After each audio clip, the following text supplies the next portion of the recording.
Ci portano più speranza, più fiducia, uno sguardo che finalmente si alza verso il futuro. Per ricominciare con la tua attività, con la tua professione, per allargare i tuoi orizzonti, ricomincia con noi. Contatta il nostro ufficio pubblicità. È il momento giusto per ripartire insieme. Chiamaci ai nostri contatti. Una cordiale buona domenica, gentili amici e amiche alla visione all'ascolto per quanto riguarda questo spazio informativo di friulitv.net. Un giovane di 21 anni ha perso la vita a seguito di un incidente stradale accaduto a Osoppo intorno alle 3:30 della notte. Per causa in corso di accertamento, sul posto i carabinieri della radiomobile di Tolmezzo, intervenuti per i rilievi e la viabilità, il ragazzo ha perso il controllo dell'autovettura che stava conducendo ed è uscito di strada andando a schiantarsi contro un albero.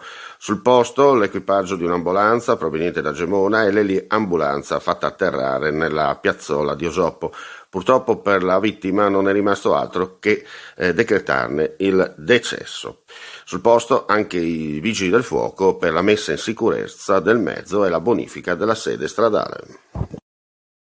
E di 4 feriti invece il bilancio di un sinistro accaduto nella prima serata di ieri a Tarcento, dove si sono scontrate tra loro 2 vetture. Sul posto l'autoambulanza proveniente da Tarcento e un'automedica invece in arrivo da Udine.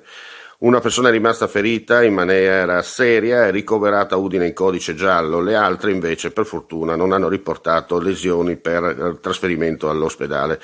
Comunque vada, sul posto hanno operato i vigili del fuoco a supporto e per quanto di competenza. E un uomo di 60 anni di età è rimasto gravemente ferito a seguito di un sinistro accaduto in via 25 aprile a Manzano. Per causa al vaglio delle forze dell'ordine si sono scontrati uno scooter e una vettura. Ad avere la peggio il conducente della 2 ruote, trasferito successivamente a bordo dell'eliambulanza all'ospedale di Udine, dove si trova ricoverato in prognosi riservata. Ammodernamento degli impianti irrigui della Valle del Corno, messa in sicurezza dei canali artificiali Le Dry Glavons, manutenzione del torrente Corno, cambiamento climatico e caro energia. Sono i temi principali trattati dal Consorzio di Bonifica Pianura Friulana alla conferenza organizzata mercoledì scorso dal primo cittadino di Coseano, David Asquini, presso l'auditorium La Gallettiere, alla presenza degli agricoltori e delle categorie interessate a caccia o a salvaguardia animale e ambientale. Una serata seguitissima, oltre 100 i partecipanti, tra cui la presidente della cooperativa agricola di Coseano, anzi presidente Bruno Di Fant, il vicepresidente della Coldiretti Udine Cristiano Melchior, il vicepresidente del Consorzio di Bonifica Daniele Macoric, in cui vertici e tecnici dell'ente consortile hanno illustrato le attività in corso sul territorio comunale e i progetti futuri.